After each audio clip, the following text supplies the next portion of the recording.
एक बार एक युवक गौतम बुद्ध के पास आया और गौतम बुद्ध से बोला कि हे बुद्ध, मेरे मन में इतने गंदे विचार क्यों आते हैं। मैं नहीं चाहता कि मेरे मन में गंदे विचार आए, पर मेरे मन में हमेशा काम वासना के विचार चलते रहते हैं और मैं इनके बारे में सोच सोच कर बहुत परेशान हूं। मेरी ऊर्जा और समय यह सब सोचने में ही नष्ट हो जाती है और इन सब के विचारों की वजह से मैं कभी भी शांत नहीं रह पाता और मैं हमेशा ही स्त्रियों को देखकर मोहित हो जाता हूं। इन विचारों को अपने आप को रोक ही नहीं पाता। बुद्ध मुस्कुराए और उन्होंने उस युवक से पूछा, क्या तुम्हें पता है यह काम वासना होती क्या है?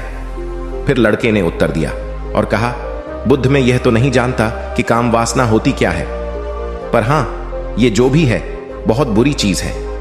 फिर बुद्ध ने उस युवक से कहा कि सबसे पहले तो तुम्हें यह समझना है कि प्राकृतिक रूप से जो भी चीज हमारे अंदर है वह बुरी नहीं है। हमारे जीवन में उसकी कुछ ना कुछ जरूरत है। वासना कोई बुरी बात नहीं है। यह तो हमारे मन की एक भावना है जो हमें किसी ना किसी चीज की कमी का एहसास करवाती है और फिर हम उस चीज को पाने के लिए उस चीज की तरफ आकर्षित हो जाते हैं। जैसे अगर तुम्हारे पास धन की कमी है तो तुम में धन पाने की वासना उत्पन्न हो जाएगी। तो वासना कुछ और नहीं, बस एक प्रकार की कमी है जो कि एक प्रकार की जरूरत का एहसास है। और जब यह जरूरत शारीरिक हो तो हम इसे काम वासना का नाम देते हैं। युवक ने गौतम बुद्ध को कहा कि बुद्ध, मुझे काम वासना का मतलब तो समझ में आ गया, पर आप मुझे यह बताइए कि यह आती कहां से है और कैसे आती है। गौतम बुद्ध ने कहा कि काम वासना कहीं से आती नहीं है, यह तो हमारे अंदर ही होती है और इसका होना तो जरूरी भी है, तभी तो मानव जाति का विस्तार होगा। युवक ने कहा, जब यह हमारे अंदर ही है और जरूरी भी है तो फिर लोग इसे गलत क्यों बोलते हैं? बुद्ध ने कहा कि यही तो समस्या है। लोगों ने काम वासना को गलत तरीके से सोच लिया है। इसे छिपाने की, दबाने की कोशिश करते हैं। काम वासना गलत नहीं है, बल्कि काम वासना का गलत तरीके से प्रयोग करना गलत बात है। लोग जिससे प्रेम करते हैं बस उसी के लिए जीने लग जाते हैं, उसे पाना ही अपना लक्ष्य बना लेते हैं और उसी के बारे में हमेशा सोचते रहते हैं, पर यह सब गलत है। बुद्ध ने युवक से कहा, क्या तुम्हें पता है जानवरों में भी काम वासना होती है? युवक ने उत्तर दिया, हां बुद्ध, जानवरों में भी काम वासना होती है, क्योंकि जानवर भी तो आखिर अपनी पीढ़ी को आगे बढ़ाएंगे। बुद्ध ने कहा, तो फिर हम जानवरों की काम वासना को गलत क्यों नहीं कहते? युवक ने कहा, मुझे नहीं पता महात्मा, आप ही मुझे बताइए। गौतम बुद्ध ने कहा कि जानवर अपनी काम वासना का प्रयोग आनंद प्राप्ति के लिए नहीं करते, वह तो सिर्फ संतान उत्पन्न करने के लिए ही काम वासना का उपयोग करते हैं। जानवरों को प्रकृति ने इतनी समझ नहीं दी कि वह काम वासना को अपने सुख का आधार बना सके, जबकि मनुष्य अपनी समझ के बलबूते पर प्रकृति में पाई जाने वाली प्रत्येक वस्तु को अपने सुख के लिए प्रयोग करता है। हम इंसानों ने ही काम वासना को अपने सुख का साधन बना लिया है, जबकि प्रकृति ने तो हमें अपने वंश को आगे बढ़ाने के लिए दिया था, लेकिन इंसानों ने इसे अपने जीवन का परम लक्ष्य बना रखा है और इस तरह से काम वासना का भी लगाम हो जाना गलत है। युवक ने पूछा, महात्मा जी, ये काम वासना हम पर हावी क्यों होती है? तब गौतम बुद्ध ने कहा कि सुनो, अब जो मैं तुम्हें बताऊंगा उसे तुम ध्यानपूर्वक सुनना। काम वासना का सारा खेल तुम्हें समझ आ जाएगा, तुम्हें तुम्हारे सारे सवालों का जवाब मिल जाएगा। बस तुम्हें ध्यान से सुनकर समझना है। एक बार की बात है, एक आश्रम में गुरु और उनके शिष्य रहा करते थे, जो रोजाना आश्रम के बाहर स्थित गांव में भिक्षा लेने के लिए जाते थे। उस आश्रम का एक शिष्य जिस गांव में भिक्षा लेने जाता था, उस रास्ते में एक नदी पड़ती थी। एक दिन उसने देखा कि एक लड़का पेड़ के पीछे छिपा है। वह उस लड़के के पास गया और उससे जाकर बोला, भाई, तुम इस पेड़ के पीछे छिपकर क्या देख रहे हो? लड़के ने कहा, अरे तुझे नहीं दिख रहा कि मैं क्या देख रहा हूं? तब शिष्य ने नदी की तरफ देखा तो वहां पर कुछ लड़कियां पानी भर रही थीं। वो लड़कियां 14-15 साल की होंगी। तब उसने उस लड़के से कहा, अरे भाई, वहां पर तो लड़कियां पानी भर रही है, इसमें छिप कर देखने वाली क्या बात है? तब वो लड़का शिष्य की तरफ देखकर उससे कहता है, अरे पागल, तुम्हें दिखाई नहीं दे रहा कि कैसे यह परियां नदी से पानी निकाल रही है? जरा उनकी अदाओं को तो देखो, उनके कोमल शरीर को देखो, उनकी पतली कमर को देखो, और उनके बाल उनकी कमर पर कैसे लहरा रहे हैं, मानो सुंदरता बिखरी पड़ी हो। शिष्य ने फिर नदी की तरफ देखा और इस बार वह इससे देखता ही चला गया। उसे किसी भी बात का कोई डर नहीं था, लेकिन अब वो छिपने लगा और उन लड़कियों को देखने लगा। और जब वो छिपकर उन लड़कियों को देख रहा था, तभी वह अचानक अंदर से कांप गया और उसने कहा कि यह मैं क्या कर रहा हूं, मैं जो कर रहा हूं वह सही नहीं है, मुझे यहां से चले जाना चाहिए। और फिर वह जल्दी से वहां से चला गया। वो आश्रम पहुंच जाता है। आश्रम जाकर वो अपने कार्यों में लग गया, लेकिन जो अब भी वह देख कर आया था वहीं उसकी आंखों के सामने बार बार आ रहा था। उसके मन में वही दृश्य चल रहा था। उसके मन में वही सब कुछ देखने के लिए लड़ाई हो रही थी। उसका किसी भी काम में मन नहीं लग रहा था। सुबह होते ही वह रोज जल्दी ही भिक्षा के लिए आश्रम से निकल जाता और उस नदी के पास वाले पेड़ के पास जाता, और जहां पर वह लड़का पहले से मौजूद रहता था, उस लड़के के साथ मिलकर लड़कियों को छुप छुप कर देखता था। अब वह रोज ऐसा करने लग गया। यह उसके रोज का काम हो गया। अब उस शिष्य का मन किसी भी काम में नहीं लगता था। वो हमेशा ही किसी ना किसी प्रकार के विचार में उलझा रहता। वो आश्रम के कार्यों को भी ठीक ढंग से नहीं कर रहा था। न वो ठीक से सो पाता था और न वो ठीक से खाना खा पाता था। उसका मन बेचैन सा रहता था। उसका मन बार बार उन लड़कियों के सौंदर्य को देखने के लिए तरसता था। जब गुरु शिक्षा देते तब भी उसका मन कहीं और विचारों में खोया रहता था। गुरु ने अपने शिष्य की इन हरकतों को जान लिया था। तब एक दिन गुरु ने शिष्य को अपने पास बुलाया और कहा कि आज से मैं भी तुम्हारे साथ भिक्षा मांगने चलूंगा। तुम और मैं साथ साथ भिक्षा मांगने चलेंगे। तभी शिष्य गुरु को मना करते हुए बोला, नहीं गुरुदेव, आप परेशान क्यों हो रहे हो? मैं अकेला ही ठीक से भिक्षा मांग सकता हूं। गुरु ने शिष्य से कहा कि ठीक है, तुम अकेले ही भिक्षा मांगने जाओ। शिष्य तुरंत वहां से भिक्षा मांगने के लिए निकल गया। उसके जाने के बाद गुरु भी आश्रम से निकल गए और शिष्य का पीछा करने लगे कि वो कहा जाता है, किससे मिलता है। यह सब देखने के लिए उसके पीछे पीछे चलने लगे। थोड़ी दूर जाने के बाद गुरु ने देखा कि उनका शिष्य एक लड़के के साथ एक पेड़ के पीछे अपराधी की तरह छिपा हुआ है और छिपकर कुछ देख रहा था। गुरु भी अपने शिष्य के पीछे जाकर खड़े हो गए कि आखिर उनका शिष्य क्या देख रहा है, जिसे देखने के लिए वो पेड़ के पीछे अपराधियों की तरह छिपा पड़ा है। गुरु ने देखा कि उनका शिष्य पेड़ के पीछे छुपकर लड़कियों को देख रहा था जो कि नदी से पानी भर रही थी। तभी गुरु ने शिष्य को कहा कि तुम क्या देख रहे हो? अपने गुरु की आवाज सुनकर वह शिष्य घबरा गया और उसके पसीने छूटने लगे। वह थर थर कांपने लगा, जैसे किसी चोर को चोरी करते समय रंगे हाथों पकड़ लिया हो। उसकी हालत खराब हो गई। वो कुछ भी नहीं बोल रहा था। उसके मुंह से कुछ टूटे फूटे शब्द भी बाहर निकल रहे थे। वो अपने गुरु से नजर भी नहीं मिला पा रहा था। गुरु ने शिष्य की तरफ देखा और कहा कि मेरा शिष्य तो निडर था, उसे तो किसी भी चीज का डर नहीं था, लेकिन यह क्या तुम तो डर के मारे कांप रहे हो? शिष्य ने गुरु से कहा कि मुझे माफ कर दो गुरुदेव, मेरा इसमें कोई दोष नहीं है। उस लड़के ने मुझे बहका दिया था, लेकिन आपसे मैं वादा करता हूं कि आज के बाद मैं ऐसा कभी दोबारा नहीं करूंगा। मुझे माफ कर दो गुरुदेव। गुरु ने शिष्य से कहा कि कोई बात नहीं, पर इस बात का तुम ध्यान रखना कि हम जैसी संगति करते हैं वैसा ही फल हमें प्राप्त होता है। उसके विचार हमारे अंदर प्रवेश करते हैं, इसीलिए अच्छी संगति करो जिससे तुम्हारे अंदर अच्छे विचारों का प्रवेश हो। फिर गुरु और शिष्य आश्रम लौट आए और फिर से आश्रम के कार्यों पर ध्यान देने लगे। उसने उस रास्ते को छोड़ दिया और दूसरे रास्ते से जाने लगा। वो अपने काम को ध्यान से करता, लेकिन धीरे धीरे उसके अंदर क्रोध उत्पन्न हो गया और फिर वो दूसरों पर क्रोध करने लगा और बेचैन रहने लग गया। अब वो सही समय पर भोजन भी नहीं करता था। वो भोजन भी बहुत कम खाता था। एक रात गुरु शिष्य के पास आए और उसे बोले कि अब तक तुमने कितनी बार अपना वादा तोड़ दिया। यह सुनकर शिष्य अपने गुरु के चरणों में गिर गया और रोने लगा। रोते रोते ही उसने गुरु से कहा कि गुरुदेव, मैं कई बार अपना वादा तोड़ चुका हूं, फिर वादा कर लेता हूं, लेकिन हर बार मैं वादा तोड़ देता हूं। मेरा मन मेरे नियंत्रण में है ही नहीं। मैं बहुत कोशिश करता हूं कि मैं अपने मन से सारे बुरे विचारों को निकाल डालूं, लेकिन मैं चाहकर भी ऐसा नहीं कर पा रहा हूं। फिर गुरु ने शिष्य को कहा कि चलो मेरे साथ। गुरु शिष्य को आश्रम के बगीचे में लेकर गए और शिष्य से कहा कि देखो, यहां पर कुछ नालियां बनी हुई है जिससे नदी का पानी इन पौधों तक आ रहा है और यह पानी एक निरंतर भाव से बह रहा है। क्या तुम इस पानी के बहाव को रोक सकते हो? शिष्य ने कहा कि हां गुरुदेव, मैं इस बहाव को रोक सकता हूं। फिर शिष्य ने मिट्टी उठाकर उस नाली में डाल दी। वो पानी थोड़ी देर के लिए रुक गया और फिर थोड़ी देर बाद उस मिट्टी के ऊपर से पानी बह गया। गुरु ने शिष्य से कहा, अरे ये क्या, ये तो पानी रुका ही नहीं। फिर शिष्य ने कुछ कंकड़ पत्थर उठाकर उस नाली में डाल दिए और फिर थोड़ी देर के लिए पानी रुक गया।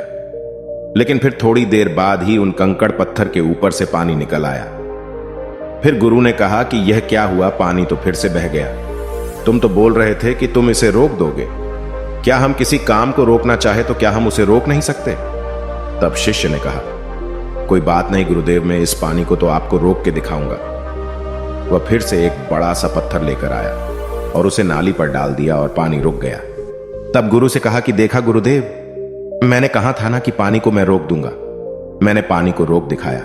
आपकी बात मैंने पूरी कर दी। गुरु मुस्कुराए और बोले, अच्छा जरा ध्यान से देखो, पानी रुक गया। क्या वो तो पीछे की नाली तोड़कर बाहर आ गया और अगल बगल से बह रहा है, और ध्यान से देखो इस पत्थर को आगे भी आ गया और ये पानी अपना रास्ता बदलकर फिर से आगे की तरफ बह जाएगा। और फिर थोड़ी देर बाद ऐसा ही हुआ। फिर गुरु ने शिष्य को समझाया कि तुम्हारे साथ भी तो ऐसा ही चल रहा है। तुम बार बार प्रयास कर रहे हो, बड़े से बड़ा प्रयास कर रहे हो, पर हर बार तुम्हारा प्रयास टूट रहा है और यह हमेशा टूटता ही रहेगा। तुम कितना भी बड़ा पत्थर रख लो, लेकिन पानी तो अपना रास्ता बना ही लेगा।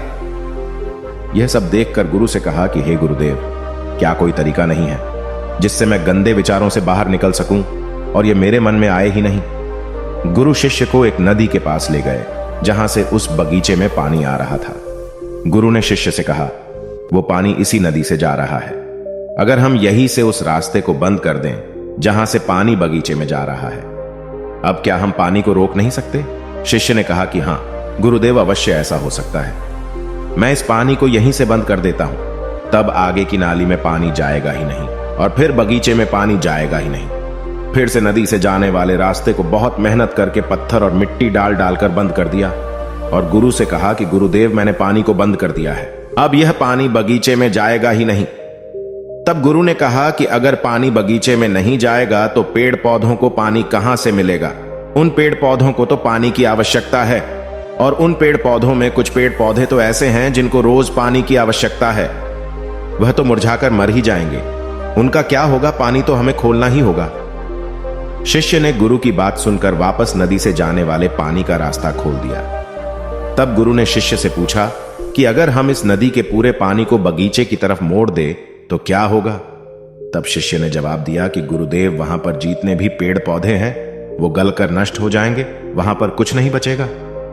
फिर गुरु मुस्कुराए और बोले, तुम इस बात को समझो कि हमें किसी भी चीज को रोकना नहीं है, बस हमें हमेशा संतुलन बनाए रखना है। कम पानी से भी पौधे नष्ट होते हैं और ज्यादा पानी से भी पौधे नष्ट होते हैं। हमारा जीवन संतुलन से ही चलता है। गुरु ने शिष्य से कहा कि अगर मैं तुम्हें कहूं कि तुम आम के बारे में मत सोचो तो तुम्हारे मन में सबसे पहले किसका चित्र आएगा? शिष्य ने कहा कि गुरुदेव, मेरे मन में तो पहला चित्र आम का ही आएगा। गुरु ने कहा कि जब हम गंदे विचारों को जबरदस्ती रोकने का प्रयास करते हैं तो वह और मजबूती के साथ हमारे अंदर प्रवेश करते हैं और ज्यादा हमारे अंदर उठते हैं। इसीलिए हमें उन्हें कभी भी दबाने की कोशिश नहीं करनी चाहिए। फिर गुरु ने शिष्य को जाते हुए कहा कि हमारे गंदे विचार बुरे लोगों की संगति करने की वजह से भी आते हैं। कई बार क्या होता है कि कामुकता हमारे अंदर होती नहीं है, लेकिन कुछ अश्लील लोगों के साथ रहने की वजह से यह हमारे अंदर हावी हो जाती है। फिर शिष्य ने कहा कि गुरुदेव, आप सही कह रहे हैं, मैं अपने मार्ग से भटक गया था। फिर वो शिष्य उस रात बहुत ही चैन की नींद सोया। सुबह अपने कार्यों को पूरे मन से किया और फिर सुबह वो भिक्षा लेने के लिए उसी रास्ते से गया जहां वह लड़का आज भी पेड़ के पीछे छुपकर उन लड़कियों को देख रहा था। वो शिष्य नदी पर गया जहां वह लड़कियां पानी भर रही थीं। उसने उन लड़कियों से पानी मांगा। उन लड़कियों में से एक लड़की ने उसे पानी पिलाया और उस सन्यासी शिष्य के चरण छुए। शिष्य ने उसे आशीर्वाद दिया कि तुम्हारा कल्याण हो। उसका मन सकारात्मक ऊर्जा से भर गया। उसके चेहरे पर मुस्कान आ गई थी, जैसे कि उसे कुछ खोया हुआ वापस मिल गया हो। वह वापस अपने रास्ते से जाने लगा। तभी पीछे से वह लड़का आ गया जो पेड़ के पीछे छुपा हुआ था। वह शिष्य के पास आया और बोला कि क्या बात है, आज तो तुमने नजदीक से दर्शन कर लिए, तुम तो मुझसे भी आगे निकले। तब शिष्य ने कहा कि हम हमेशा दूसरे के दर्शन करने में ही व्यस्त रहते हैं, अपने दर्शन कर ही नहीं पाते। तुम कब तक इस पेड़ के पीछे छुपते रहोगे? किसी को पसंद करते हो तो उससे बोल दो, अगर वो भी तुम्हें पसंद करती है, और शादी कर लो। पर उससे पहले तुम कुछ बन जाओ तथा अपने आप को पहचान लो। ऐसे अपना समय बर्बाद मत करो। फिर वह लड़का रोज उससे मिलने लगा और उस लड़के ने नदी पर जाना छोड़ दिया। और फिर वो लड़का अपने जीवन में कुछ बनने के लिए संघर्ष करने लगा। तो तुमने देखा संगति का असर क्या होता है। अपनी संगति बदलो, अपने विचार बदलो। बुद्ध ने युवक से पूछा कि क्या तुम्हें तुम्हारे सारे सवालों का जवाब मिल गया? तब युवक ने कहा कि हां महात्मा जी, आपका बहुत बहुत धन्यवाद। तब गौतम बुद्ध ने युवक से कहा कि जब तुम्हारे मन में गंदे विचार आए तब आप अपने आप को दोषी मत मानो। यह शरीर है और यह सब इसमें हजारों वर्षों से सीखा है।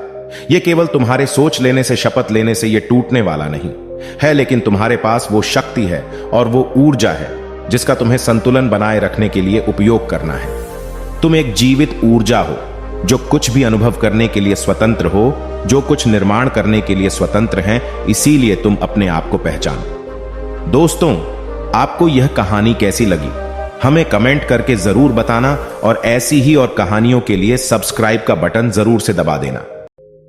सबसे खतरनाक भ्रम क्या है जानते हो? यह कि तुम जी रहे हो। सच यह है, तुम या तो बीते हुए कल में फंसे हो या आने वाले कल के डर में कैद हो, और जो पल अभी तुम्हारे सामने है उसे तुमने कभी सच में छुआ ही नहीं। तुम्हारा मन हर सुबह उठते ही फुसफुसाता है, अगर उस समय मैंने वो गलती न की होती, अगर कल कुछ गलत हो गया तो। और इसी खामोश बातचीत में पूरा दिन शुरू होने से पहले ही थक जाता है। क्या तुम्हें भी लगता है कि दिमाग एक पल के लिए भी शांत नहीं होता, कि शरीर यहां है लेकिन मन कहीं और भाग रहा है? यही बेचैनी धीरे धीरे चिंता बनती है, और चिंता जीवन की रोशनी को धुंधला कर देती है। बुद्ध कहते थे, दर्द इसलिए नहीं बढ़ता कि जीवन कठिन है, दर्द इसलिए बढ़ता है क्योंकि मन अनियंत्रित है। जो बीत चुका है वह स्मृति है, जो आने वाला है वह कल्पना है। लेकिन तुम्हारा मन इन दोनों को सच मानकर खुद को सजा देता रहता है। हर सुबह तुम्हें एक नया दिन मिलता है, एक बिल्कुल खाली आकाश, एक कोरा कैनवास, पर तुम क्या करते हो? उस पर पुराने पछतावे की धूल बिखेर देते हो, भविष्य की चिंता की रेखाएं खींच देते हो, और फिर कहते हो, मेरी जिंदगी भारी क्यों लगती है? सवाल यह नहीं है कि तनाव क्यों है, सवाल यह है, क्या तुम वर्तमान क्षण को पकड़ना जानते हो? क्योंकि जिस दिन तुमने इस एक क्षण को जीना सीख लिया, उसी दिन चिंता की जड़ हिल जाएगी। एक बार एक व्यापारी जो दिन रात अपने व्यापार में डूबा रहता था, एक बौद्ध भिक्षु के पास पहुंचा और उसने कहा, मेरा मन कभी शांत क्यों नहीं होता? यहीं से शुरू होती है वो कहानी जो शायद तुम्हारा जीवन देखने का तरीका बदल दे। व्यापारी अर्जुन ने धीमी आवाज में कहा, गुरुदेव, मेरा नाम अर्जुन है और मेरा जीवन पूरी तरह व्यापार में उलझ गया है। सुबह से रात तक मैं काम में लगा रहता हूं। फिर भी अजीब बात यह है कि जितना अधिक व्यस्त होता जा रहा हूं, उतना ही भीतर से खाली महसूस कर रहा हूं। मुझे लगता था कि खाली समय नहीं मिलेगा तो चिंता, डर और घबराहट दूर रहेंगे, पर हुआ उल्टा। अब तो मन हर समय भारी रहता है। कई महीनों से कोई भी काम ढंग से पूरा नहीं कर पा रहा हूं। हर काम को टाल देता हूं। आलस्य शरीर पर नहीं बल्कि मन पर छा गया है। छोटी छोटी बातों पर चिड़चिड़ापन आ जाता है, और रात को सोते समय ऐसा लगता है जैसे पूरा दिन भागने के बाद भी कहीं पहुंचा ही नहीं। कृपया मुझे ऐसा उपाय बताइए जिससे मेरा मन दिन भर भटके नहीं और मैं पहले की तरह अपने काम में स्थिर और प्रसन्न रह सकूं। सामने बैठे भिक्षु, जिनकी वाणी में महात्मा बुद्ध की करुणा और स्पष्टता झलकती थी, शांत रहे। उन्होंने अर्जुन की आंखों में देखा और कहा, तुम्हारी समस्या काम की अधिकता नहीं है, तुम्हारी समस्या काम के प्रति तुम्हारा दृष्टिकोण है। जब व्यक्ति वर्तमान कर्म को साधना की तरह नहीं बल्कि बोझ की तरह देखने लगता है, तभी चिंता जन्म लेती है। फिर वही चिंता डर को बुलाती है और डर से घबराहट पैदा होती है। तुम काम करते समय काम में नहीं होते, तुम भविष्य में भटक रहे होते हो। तुम सोचते रहते हो कि व्यापार कितना बढ़ेगा, कौन प्रतिस्पर्धी आगे निकल जाएगा, कहीं घाटा ना हो जाए। और इस निरंतर कल्पना ने तुम्हारे आज को कमजोर कर दिया है। याद रखो, जो अभी तुम्हारे हाथ में है वही वास्तविक शक्ति है। भविष्य की योजनाएं आवश्यक हैं, पर जब वे कर्म का स्थान ले लेती हैं तो मन स्वयं का शत्रु बन जाता है। तुमने काम करना नहीं छोड़ा, तुमने वर्तमान में जीना छोड़ दिया है। जब मन केवल परिणामों की चिंता करता है और कर्म के ठोस कदम नहीं उठाता, तब साधारण कार्य भी पहाड़ जैसा लगने लगता है।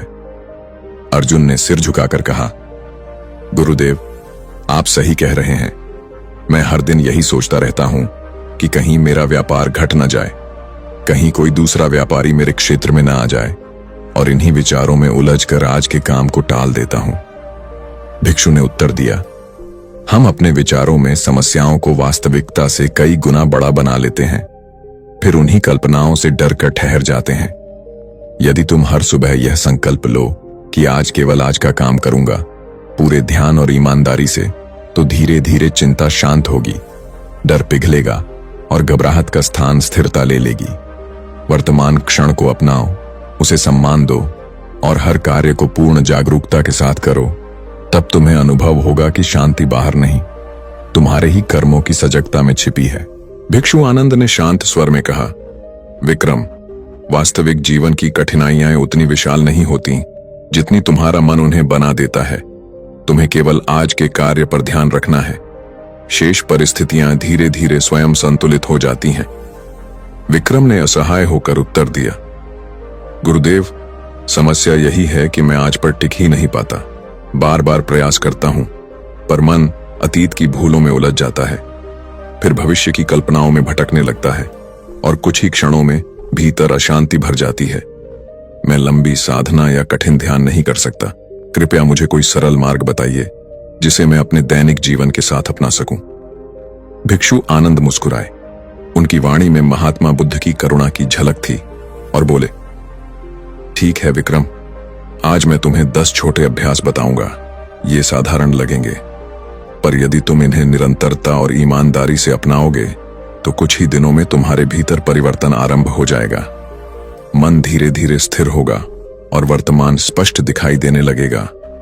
विक्रम ने विनम्रता से कहा, मैं तैयार हूं गुरुदेव, कृपया मार्गदर्शन दीजिए। भिक्षु ने कहना शुरू किया, पहला अभ्यास है सजग होकर भोजन करना। जब तुम्हारे सामने थाली आए तो उसे केवल पेट भरने का साधन मत समझो। कुछ क्षण रुककर उसकी सुगंध को महसूस करो, रंगों को देखो, मन ही मन उस अन्न के प्रति कृतज्ञता प्रकट करो जिसने अनेक हाथों की मेहनत से तुम्हारी थाली तक पहुंचने का सफर तय किया है। अधिकतर लोग खाते समय बातों, चिंताओं या किसी और विचार में खोए रहते हैं, इसलिए भोजन के साथ भी उनका मन भटका रहता है और अशांति बनी रहती है। पर जब तुम हर कौर को धीरे धीरे चबाकर उसके स्वाद को अनुभव करोगे, तब तुम्हारा ध्यान स्वाभाविक रूप से वर्तमान में लौट आएगा।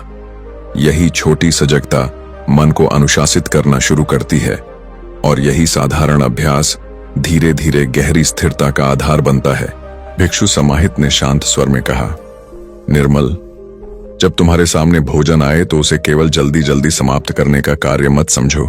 कुछ क्षण ठहरो, उसकी आकृति को देखो, रंगों को पहचानो, उसकी सुगंध को महसूस करो और मन ही मन उन सभी लोगों के प्रति कृतज्ञता व्यक्त करो जिनके श्रम से यह अन्न तुम्हारी थाली तक पहुंचा है।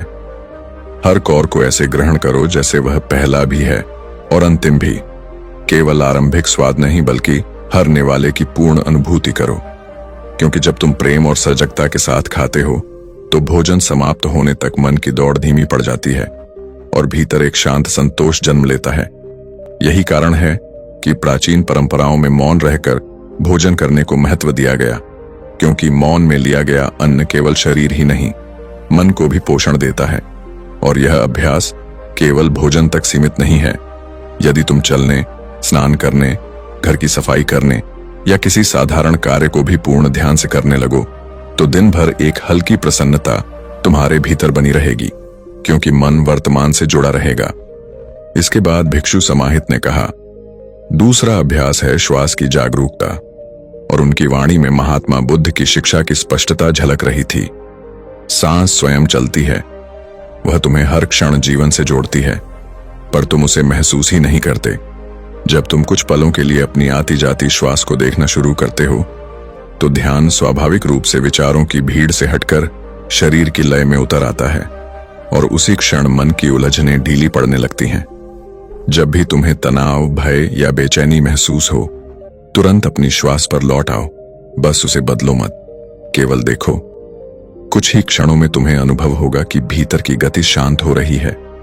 महात्मा बुद्ध ने भी इसी सरल जागरूकता को गहन साधना का आधार बताया था, क्योंकि श्वास वर्तमान का द्वार है। यदि तुम नियमित रूप से इस अभ्यास को अपनाओगे तो कठिन परिस्थितियों में भी स्थिर रह सकोगे। तुम्हारा ध्यान भटकेगा नहीं और तुम अपने कार्यों को अधिक स्पष्टता और धैर्य के साथ पूरा कर पाओगे। याद रखो, शांति बाहर से नहीं आती, वह हर उस क्षण जन्म लेती है जब तुम पूरी तरह जागरूक होकर जीते हो। भिक्षु समाहित ने निर्मल की ओर देखकर शांत स्वर में कहा, जब तुम अपनी श्वास पर ध्यान टिकाते हो तो तुम्हें धीरे धीरे यह अनुभव होने लगता है कि तुम केवल अपने विचार नहीं हो। विचार आते हैं और चले जाते हैं, पर तुम बने रहते हो। यही जागरूकता तुम्हें भीतर की उस जगह से मिलाती है जहां स्थिरता है। और यही बात महात्मा बुद्ध ने समझाई थी कि मन की तरंगों से ऊपर उठकर स्वयं को देखो, तब जीवन का दृष्टिकोण बदल जाता है। हमारे पूर्वजों ने श्वास की शक्ति को समझा, क्योंकि श्वास ही वह सेतु है जो शरीर और चेतना को जोड़ती है। और जब तुम नियमित रूप से उसे सजग होकर महसूस करते हो तो धीरे धीरे तुम्हारी प्रतिक्रिया बदलती है। परिस्थितियां वही रहती हैं, पर तुम्हारा उत्तर अलग हो जाता है। उतार चढ़ाव आते हैं, पर भीतर का संतुलन बना रहता है। कुछ क्षणों की यह साधारण सी जागरूकता तुम्हें ऐसी आंतरिक मजबूती देती है जो बाहरी उपलब्धियों से नहीं मिलती। इसके बाद भिक्षु समाहित ने कहा, तीसरा अभ्यास है अपनी इंद्रियों से पुनः जुड़ना। और निर्मल ध्यान से सुनने लगा। तुम्हारी आंखें, कान, नाक, त्वचा और जीभ केवल अंग नहीं हैं, ये जीवन के द्वार हैं। पर जब मन विचारों में उलझा रहता है तो ये द्वार बंद से हो जाते हैं और तुम आसपास की सुंदरता को महसूस ही नहीं कर पाते। तुम सुनते हो पर सच में सुनते नहीं, देखते हो पर सच में देखते नहीं। इसलिए प्रतिदिन कुछ क्षण ठहरो और अपने अनुभव को गहरा करो। चेहरे को छूती हवा को पहचानो, सुबह की रोशनी को बिना जल्दबाजी के देखो, किसी पेड़ की हरियाली या फूलों के रंगों को ध्यान से निहारो, पक्षियों की ध्वनि को ऐसे सुनो जैसे वह तुम्हारे लिए ही गाई जा रही हो। सूर्य के उगने या ढलने को कुछ पल शांत मन से देखो। जब तुम इस तरह अपने आसपास की छोटी छोटी बातों पर ध्यान देते हो तो मन स्वतः वर्तमान में लौट आता है और भीतर एक कोमल शांति जन्म लेती है। जीवन की प्रसन्नता किसी बड़ी उपलब्धि में छिपी नहीं होती, वह इन सूक्ष्म अनुभवों में बसी होती है। यदि तुम सच में स्थिरता और आनंद चाहते हो तो अपने वातावरण से रिश्ता बनाओ। हर दिन कुछ क्षण पूरी जागरूकता के साथ जियो और धीरे धीरे तुम्हें अनुभव होगा कि शांति बाहर खोजने की वस्तु नहीं, बल्कि देखने का एक नया तरीका है। भिक्षु समाहित ने निर्मल की ओर गंभीर दृष्टि से देखते हुए कहा, चौथा अभ्यास है अपनी भावनाओं के प्रति जागरूक होना। उन्हें दबाना नहीं और उनमें बह जाना भी नहीं। जब मन में क्रोध उठे, निराशा आए या बेचैनी जन्म ले तो तुरंत प्रतिक्रिया मत दो। कुछ क्षण रुककर अपने भीतर झांको और देखो कि उस समय कौन से विचार आकार ले रहे हैं, शरीर में कैसी संवेदनाएं हो रही हैं, सांसों की गति कैसी है।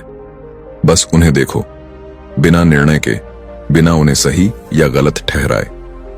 धीरे धीरे तुम्हें अनुभव होगा कि तुम भावनाएं नहीं हो, तुम वह साक्षी हो जो उन्हें आते जाते देख सकता है। महात्मा बुद्ध ने भी यही सिखाया कि जागरूकता के प्रकाश में नकारात्मक भावनाएं अपनी पकड़ खो देती हैं, क्योंकि वे अज्ञान के अंधकार में ही मजबूत दिखती हैं। यदि तुम हर बार प्रतिक्रिया देने से पहले ठहरने का अभ्यास करोगे तो तुम्हारे भीतर संतुलन विकसित होगा और तुम परिस्थितियों के दास नहीं बल्कि अपने मन के स्वामी बनोगे। इसके बाद भिक्षु समाहित ने कहा, पांचवां अभ्यास है अपने हर विचार को अंतिम सत्य मत मानो और निर्मल ध्यान से सुनता रहा। मन एक निरंतर कहानी रचने वाली शक्ति है। वह अनुमान लगाता है, धारणाएं बनाता है और कई बार बिना प्रमाण के निष्कर्ष दे देता है। जब तुम किसी नए व्यक्ति से मिलते हो या किसी परिस्थिति का सामना करते हो तो मन तुरंत उसे अच्छा या बुरा ठहराने लगता है और फिर तुम उसी निर्णय को वास्तविकता समझ बैठते हो। पर सच ये है कि अधिकांश धारणाएं अधूरी जानकारी पर आधारित होती हैं। इसीलिए स्वयं को यह याद दिलाओ कि विचार केवल संभावनाएं हैं, सत्य नहीं। पूरी जागरूकता के साथ परिस्थिति को वैसे ही देखने का प्रयास करो जैसी वह वास्तव में है, बिना अपनी पूर्व धारणाओं का रंग चढ़ाए। जब तुम यह अभ्यास करते हो तो मन हल्का होने लगता है, संबंध स्पष्ट होने लगते हैं और जीवन की उलझनें सरल दिखने लगती हैं। यही आंतरिक स्वतंत्रता है, यही वह दृष्टि है जिसकी ओर महात्मा बुद्ध ने संकेत किया था। और फिर भिक्षु समाहित ने निर्मल से कोमल स्वर में कहा, ज्ञान केवल सुनने से नहीं उतरता, उसे जीने का साहस चाहिए। ज्यादातर लोग बुद्ध का ज्ञान चुपचाप सुनते हैं, लेकिन जो सच में सीखना चाहता है वह अपनी बात जरूर कहता है। यदि तुम्हारे भीतर भी समझने की सच्ची इच्छा है तो अपने संकल्प को शब्द दो, कमेंट में लिखो, नमो बुद्धाय। अब आगे बढ़ते हैं और अगले अभ्यास की ओर चलते हैं। भिक्षु समाहित ने निर्मल से शांत और स्थिर स्वर में कहा, जब तुम किसी भी घटना, व्यक्ति या परिस्थिति को बिना पूर्व धारणा और बिना मानसिक टिप्पणी के देखते हो, तब तुम्हारा मन हल्का हो जाता है, क्योंकि तब तुम प्रतिक्रिया नहीं बल्कि साक्षी बनते हो। वर्तमान में टिके रहकर जो सुनता और देखता है वह भीतर से स्थिर रहता है, और यही दृष्टि महात्मा बुद्ध ने जागृति का आधार बताई थी। उन्होंने आगे कहा, छठा अभ्यास है प्रतिदिन थोड़े समय के लिए ध्यान करना। इसके लिए घंटों बैठने की आवश्यकता नहीं। यदि तुम ईमानदारी से केवल 10 मिनट भी शांत बैठकर अपनी श्वास, अपने शरीर और अपने विचारों को देखो तो धीरे धीरे तुम्हारे भीतर नई ऊर्जा का संचार होगा। नियमित ध्यान मन को थकान से मुक्त करता है, उत्साह लौटाता है और दिन भर एक सूक्ष्म शांति का अनुभव कराता है। यह अभ्यास तुम्हें स्वाभाविक रूप से वर्तमान क्षण में टिकना सिखाता है, जिससे काम करते समय मन भटकता नहीं बल्कि एकाग्र रहता है। फिर भिक्षु समाहित ने कहा, सातवां अभ्यास है कृतज्ञता। जो तुम्हारे पास है उसे पहचानो और उसके लिए आभार व्यक्त करो। आभार केवल शब्द नहीं, एक दृष्टिकोण है। जब मन धन्यवाद से भरा होता है तो वह कमी नहीं देखता, वह उपलब्ध अवसर देखता है।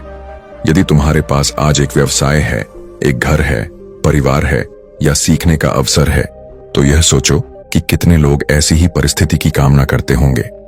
जब तुम सच में अपने जीवन की छोटी छोटी उपलब्धियों को स्वीकार करते हो तो भीतर संतोष जन्म लेता है, और संतोष से ही स्थायी प्रसन्नता आती है। महात्मा बुद्ध ने सिखाया कि संतुलित मन ही सच्चा धन है और कृतज्ञता उस धन का द्वार खोलती है। जब तुम आज में जीना सीख लेते हो तो तुम्हारे कदमों में अनावश्यक जल्दबाजी नहीं रहती, चेहरे पर सहज चमक आती है और मन में स्थिरता बसती है। जीवन की सबसे बड़ी कला भविष्य को जीतना नहीं, वर्तमान को समझना है। और अंत में भिक्षु समाहित ने कोमल स्वर में कहा, यदि यह ज्ञान तुम्हें सार्थक लगे तो उसे केवल सुनकर मत छोड़ो, उसे जीवन में उतारो। यदि तुम्हें महात्मा बुद्ध की ये बातें उपयोगी लगी हों तो चैनल को सब्सक्राइब कीजिए, और यदि सब्सक्राइब न कर सकें तो एक लाइक अवश्य कीजिए, क्योंकि आपका एक छोटा सा समर्थन हमारे लिए महत्वपूर्ण है।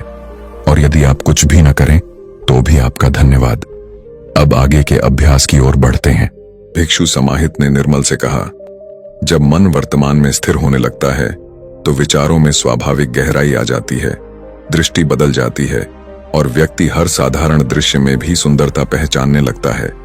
तब उसे समझ आता है कि प्रसन्नता किसी दूर की उपलब्धि में नहीं छिपी, वह तो हर उस क्षण में जीवित है जिसे हम पूरी जागरूकता के साथ जीते हैं। बहुत से लोग यह भ्रम पाल लेते हैं कि आज में जीना मतलब जिम्मेदारियों से दूर भागना या भविष्य की अनदेखी करना, पर महात्मा बुद्ध ने स्पष्ट किया था कि सजगता पलायन नहीं बल्कि पूर्ण उपस्थिति है। यदि तुम भोजन कर रहे हो तो स्वाद को सच में अनुभव करो।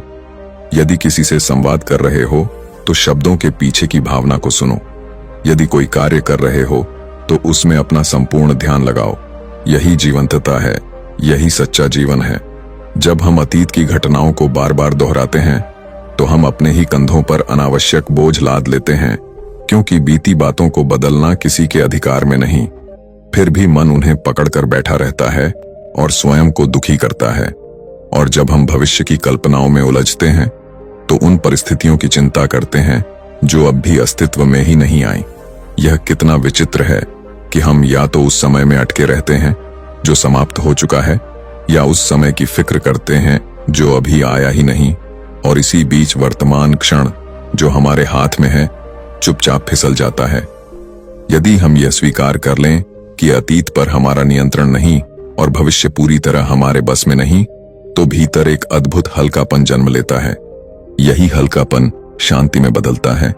यही शांति जीवन को गहराई से महसूस करने की क्षमता देती है। जब व्यक्ति सच में इस क्षण में जीना सीख लेता है तो उसे प्रतीत होता है कि जीवन अधूरा नहीं है। जो आवश्यक है उसका बीज इसी पल में मौजूद है। तब चाहतें भी संतुलित हो जाती हैं और प्रयास भी सार्थक हो जाते हैं। महात्मा बुद्ध की शिक्षा यही संकेत देती है कि जागरूकता ही मुक्ति का द्वार है, और जो इस द्वार से भीतर प्रवेश कर लेता है वह जीवन को संघर्ष नहीं बल्कि अवसर के रूप में देखने लगता है। भिक्षु समाहित ने निर्मल की ओर देखते हुए कहा, तुम बार बार कहते हो कि जीवन कठिन और उलझा हुआ है, पर सच यह है कि जीवन अपने स्वभाव में सीधा और सरल है। उसे पेचीदा बनाता है हमारा अस्थिर मन। विचारों की निरंतर धारा हमें कभी पछतावे की ओर खींचती है तो कभी चिंता की ओर, और हम उसी को वास्तविकता मान बैठते हैं। महात्मा बुद्ध ने समझाया था कि जब मन वर्तमान से हट जाता है तभी भ्रम पैदा होता है, और जैसे ही तुम इस क्षण में लौटते हो सब कुछ सहज दिखने लगता है। साधारण अनुभव ही जीवन का सार है। एक गहरी सांस, त्वचा पर पड़ती धूप की गर्माहट, चेहरे को छूती हवा, किसी प्रियजन की मुस्कान, शांत बैठकर चाय का स्वाद लेना, ये क्षण छोटे नहीं होते। इन्हें छोटा हमारा भटकता मन बना देता है। वर्तमान में जीना एक अभ्यास है। यह अचानक नहीं आता। हर दिन थोड़ा थोड़ा सजग होना पड़ता है। जब मन बीते हुए समय में उलझे तो स्वयं को याद दिलाओ कि वह अध्याय समाप्त हो चुका है। जब मन आने वाले कल की कल्पनाओं में डूबे तो स्वयं से कहो कि वह अभी अस्तित्व में नहीं, और फिर धीरे से ध्यान इस सांस पर लाओ, इस कमरे की ध्वनियों पर लाओ, अपने हृदय की धड़कन पर लाओ। जीवन को केवल बिताना नहीं, अनुभव करना ही सच्ची कला है। बहुत से लोग यह सोचते हुए पूरी उम्र गुजार देते हैं कि एक दिन सब कुछ पूर्ण हो जाएगा और तब वे संतुष्ट होंगे, पर पूर्णता कोई अंतिम स्थान नहीं, वह मन की बनाई हुई छवि है। प्रसन्नता वस्तुओं या उपलब्धियों से तय नहीं होती, वह इस बात से जन्म लेती है कि हम अपने वर्तमान को किस दृष्टि से देखते हैं। जब तुम सच में आज को स्वीकार करते हो तो तुम्हें दिखाई देता है कि एक बच्चे की हंसी, पेड़ों के बीच छनती रोशनी, किसी का सच्चा साथ और अपने भीतर की स्थिर शांति किसी भी खजाने से कम नहीं। पर यदि मन अतीत और भविष्य के जाल में फंसा रहे तो ये अनमोल क्षण अनदेखे रह जाते हैं। इसलिए जागरूक बनो, हर दिन कुछ पल अपने साथ बैठो और जीवन को उसके वास्तविक रूप में पहचानो। ज्यादातर लोग बुद्ध का ज्ञान चुपचाप सुनते हैं, लेकिन जो सच में सीखना चाहता है वह अपनी बात जरूर रखता है। यदि आप भी उनमें से हैं तो कमेंट में लिखिए नमो बुद्धाय। अब आगे बढ़ते हैं और इस यात्रा को और गहराई से समझते हैं। भिक्षु समाहित ने निर्मल से गहरी शांति के साथ कहा, जो लोग वर्तमान क्षण में जीना सीख लेते हैं उनके भीतर एक अलग ही संतोष जन्म लेता है, क्योंकि वे जीवन से लगातार शिकायत करने के बजाय उसे स्वीकार करना सीख जाते हैं। वे हर परिस्थिति को वैसा ही देखते हैं जैसी वह है, बिना अनावश्यक विरोध के, और इसी स्वीकृति से उनके भीतर कृतज्ञता का भाव प्रबल होता है। जब मन कृतज्ञ होता है तो पछतावा धीरे धीरे समाप्त होने लगता है और साधारण क्षण भी अर्थपूर्ण बन जाते हैं। महात्मा बुद्ध ने यही संकेत दिया था कि सच्ची शांति बाहर की उपलब्धियों से नहीं बल्कि भीतर की सजगता से आती है। यदि तुम अपने विचारों को वर्तमान में स्थिर करना चाहते हो तो प्रतिदिन कुछ सरल अभ्यास अपनाओ, जैसे शांत बैठकर ध्यान करना, कुछ मिनट गहरी और सचेत श्वास लेना, प्रकृति के बीच समय बिताना और जीवन को अनावश्यक जटिलताओं से मुक्त रखना। धीरे धीरे मन की पुरानी आदतें ढीली पड़ती हैं और तुम अनुभव करते हो कि चिंता का भार कम हो रहा है, मुस्कान सहज हो रही है और जीवन का स्वाद गहरा हो रहा है। जो बीत चुका है वह लौटकर नहीं आएगा और जो आने वाला है वह अपने समय पर ही प्रकट होगा। इसलिए हमारे पास वास्तव में केवल यह एक क्षण है। यदि तुम इस अब को पहचान लो तो तुम्हें और किसी सहारे की आवश्यकता नहीं रहेगी। यही क्षण सबसे मूल्यवान है, यही जीवन का वास्तविक रूप है। जितनी जल्दी हम इस सत्य को स्वीकार कर लेते हैं उतनी ही जल्दी हमारे भीतर का बोझ हल्का हो जाता है। फिर न अतीत का भय सताता है, न भविष्य की चिंता। तब जीवन एक संघर्ष नहीं बल्कि एक प्रवाह बन जाता है जिसे हम महसूस करते हैं। अपने आप से यह संकल्प लो कि आज मैं सचेत होकर जीऊंगा, और जब तुम इसे व्यवहार में उतारते हो तो परिवर्तन भीतर से शुरू होता है। क्रोध कम होने लगता है, प्रतिक्रिया के स्थान पर समझ विकसित होती है, और हर सुबह एक अवसर की तरह महसूस होती है। जीवन कोई प्रतियोगिता नहीं है जिसे जीतना अनिवार्य हो, यह अनुभवों की यात्रा है जिसे समझना और जीना है। जब तुम हर दिन को विशेष मानकर जीते हो तो प्रत्येक दिन तुम्हें कुछ नया सिखाता है, और तब तुम्हें अनुभव होता है कि जीवन वास्तव में सुंदर है, बस उसे देखने की दृष्टि जागृत करनी होती है। हम अक्सर जीवन की सुंदरता को महसूस करने में देर कर देते हैं, इसलिए किसी आने वाले कल का इंतजार मत करो और बीते हुए पलों की जंजीरों में खुद को मत बांधो। आज को पूरी सजगता के साथ जीना ही सच्चा सुख है, यही वास्तविक स्वतंत्रता है, और यही सार्थक जीवन है। महात्मा बुद्ध ने समझाया था कि मन जब वर्तमान में स्थिर होता है तभी भ्रम कम होता है और स्पष्टता जन्म लेती है। जैसे ही व्यक्ति इस क्षण को अपनाना शुरू करता है, उसके भीतर एक शांत जागरूकता विकसित होने लगती है, जो किसी पुस्तक या बाहरी उपदेश से नहीं बल्कि अपने अनुभव से आती है। जब आप बार बार अपने भटके हुए विचारों को प्रेम से वापस इसी पल में लाते हैं तो भीतर एक हल्कापन महसूस होता है, मानो वर्षों से उठाया गया अदृश्य बोझ धीरे धीरे उतर रहा हो। जो बातें पहले आपको बेचैन कर देती थीं, वे अब उतनी प्रभावशाली नहीं लगती। जो डर कभी आपको जकड़े रहता था, वह अपनी पकड़ ढीली करने लगता है, क्योंकि भय या तो बीते हुए पछतावे में बसता है या आने वाली अनिश्चितताओं में। वर्तमान में केवल सच्चाई होती है। इस क्षण में न अपराध बोध है, न चिंता, केवल जीवन की धड़कन है। और जब आप उस धड़कन को सच में सुनते हैं तो समझ आता है कि जीवन उतना उलझा हुआ नहीं था जितना हमने अपने विचारों से बना लिया था। वर्तमान में जीना एक नई दृष्टि देता है, जैसे धुंध हटते ही दृश्य स्पष्ट हो जाए। हर सांस अर्थपूर्ण लगती है, हर क्षण एक कहानी कहता है। आप महसूस करते हैं कि आप कल वाले व्यक्ति नहीं रहे। आपके भीतर जागरूकता का एक नया दीप जल उठा है। इस जागरूकता के साथ जीना किसी वरदान से कम नहीं। आप उन चीजों पर ऊर्जा खर्च करना बंद कर देते हैं जो आपके नियंत्रण से बाहर हैं। आप स्वयं को कोसना छोड़ देते हैं। दूसरों को दोष देने की आदत धीरे धीरे समाप्त होने लगती है, और परिस्थितियों को वैसे ही स्वीकार करने की परिपक्वता आ जाती है जैसी वे हैं। यह स्वीकार करना हार नहीं बल्कि आंतरिक शक्ति का संकेत है। जब मन प्रतिरोध छोड़ देता है तब शांति स्वतः प्रवेश करती है, और उसी शांति में आनंद का बीज अंकुरित होता है। इसलिए आज खुद से एक वादा करें कि आप हर सुबह को उपहार की तरह स्वीकार करेंगे, हर अनुभव से सीखेंगे और हर सांस को सजगता से महसूस करेंगे, क्योंकि जीवन कोई प्रतिस्पर्धा नहीं बल्कि एक यात्रा है जिसे समझदारी और संवेदनशीलता के साथ जीना ही सच्ची सफलता है। परिस्थितियों को जैसे हैं वैसे स्वीकार करना भीतर की जकड़न को ढीला कर देता है, क्योंकि विरोध करते ही मन अपने ही भीतर संघर्ष शुरू कर देता है, और वही संघर्ष थकान, क्रोध और बेचैनी में बदल जाता है। जबकि स्वीकार करते ही यह आंतरिक लड़ाई शांत हो जाती है और उसकी जगह स्थिरता जन्म लेती है। महात्मा बुद्ध ने यही संकेत दिया था कि बाहरी दुनिया से पहले अपने मन के प्रतिरोध को समझो, क्योंकि असली बंधन बाहर नहीं भीतर होता है। आपने देखा होगा कि छोटे बच्चे वर्तमान में पूरी तरह डूबे रहते हैं। जब वे खेलते हैं तो उनका मन कहीं और नहीं भटकता। जब वे खाते हैं तो हर कौर का स्वाद सचमुच अनुभव करते हैं। जब वे हंसते हैं तो बिना रोक टोक हंसते हैं। उन्हें न बीते कल का बोझ दबाता है और न आने वाले कल का डर सताता है, इसलिए उनके चेहरे पर सहज प्रसन्नता रहती है।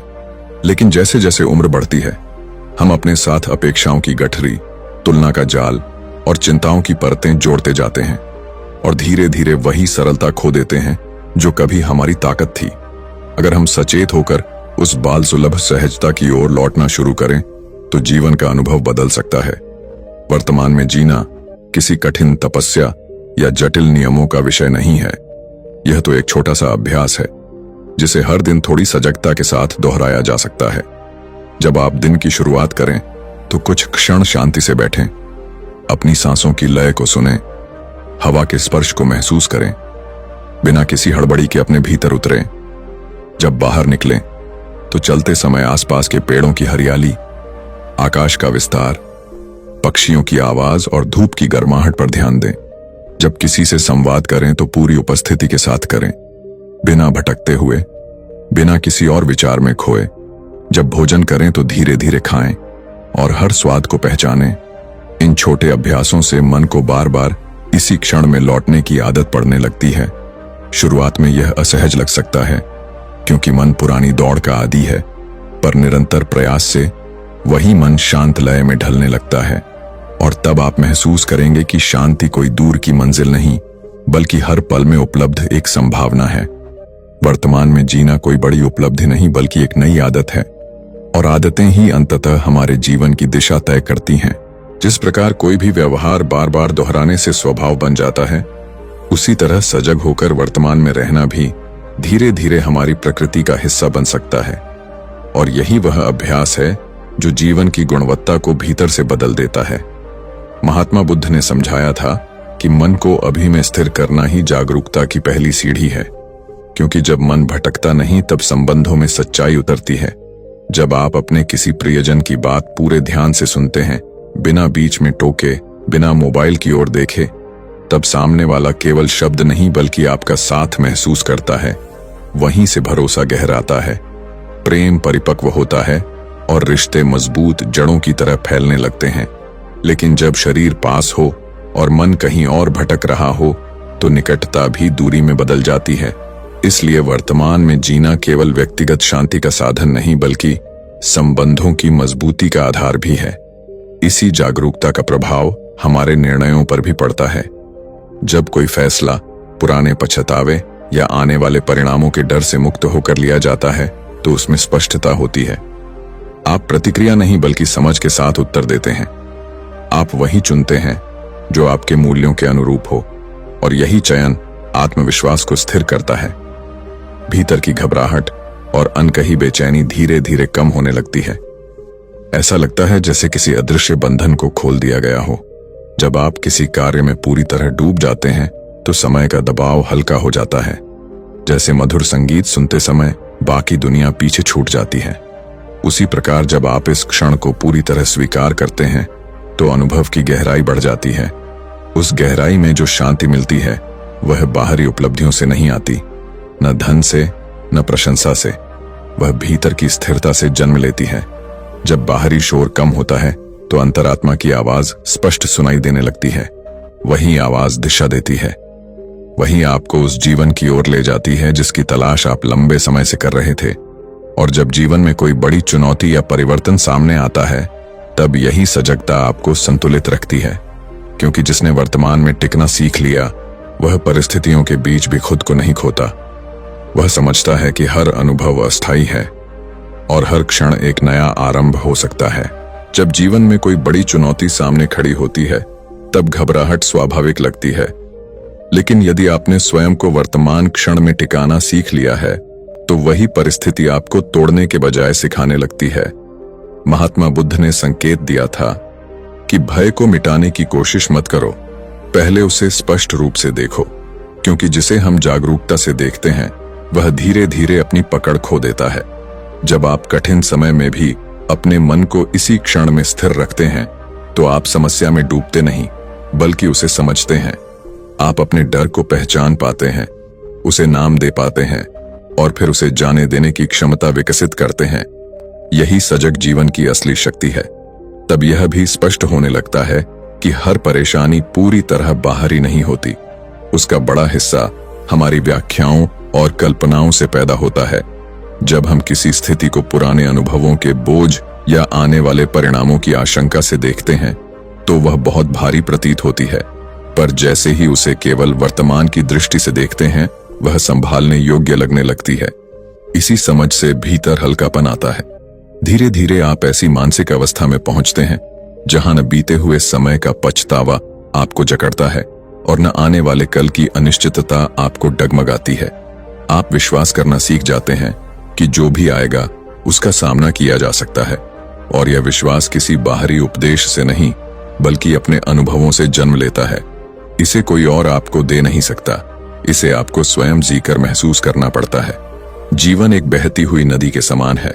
जब आप उसके प्रवाह को स्वीकार करते हैं तो यात्रा सहज लगती है, पर जब आप हर मोड़ पर उससे संघर्ष करते हैं तो थकान और तनाव बढ़ता है। वर्तमान में जीना उस प्रवाह के साथ चलने जैसा है। इसमें जबरदस्ती नहीं, केवल जागरूक सहयोग है। तब समझ आता है कि सबसे अनमोल संपत्ति यही क्षण है। बाकी सब या तो स्मृति बन चुका है या संभावना है। और जब आप इस क्षण को पूरी सजगता से अपनाते हैं तो जीवन के अनुभव में एक मधुरता घुलने लगती है, एक ऐसी शांति जो परिस्थितियों पर निर्भर नहीं बल्कि आपके भीतर की स्थिरता पर आधारित होती है। जो व्यक्ति वर्तमान में टिकना सीख लेता है उसे परिस्थितियां आसानी से नहीं डगमगाती, क्योंकि वह समझ चुका होता है कि वास्तविक ताकत बाहरी हालात में नहीं बल्कि उसके भीतर की सजगता में छिपी है। महात्मा बुद्ध ने यही बोध दिया था कि मन को संभाल लो तो जीवन स्वयं संतुलित हो जाता है। जब यह स्पष्ट हो जाता है कि स्थिरता भीतर से आती है, तब बाहरी उतार चढ़ाव अपना प्रभाव खोने लगते हैं। यही समझ इंसान को आंतरिक स्वतंत्रता देती है और वही उसे सच मायनों में जागृत जीवन जीना सिखाती है। इसलिए प्रतिदिन थोड़ा समय निकालकर स्वयं को इस क्षण में लौटाने का अभ्यास कीजिए। जब भी विचार इधर उधर भटकें तो कठोरता से नहीं बल्कि करुणा के साथ खुद से कहिए कि अभी केवल यही पल महत्वपूर्ण है। फिर एक गहरी सांस लीजिए और ध्यान को धीरे से वर्तमान में ले आइए। यही अभ्यास धीरे धीरे आपकी चेतना को स्थिर करेगा। यही साधना है और यही जीवन की सरल परंतु गहरी कला है। जब आप बार बार इस प्रक्रिया को अपनाते हैं तो भीतर एक शांत आत्मविश्वास जन्म लेता है।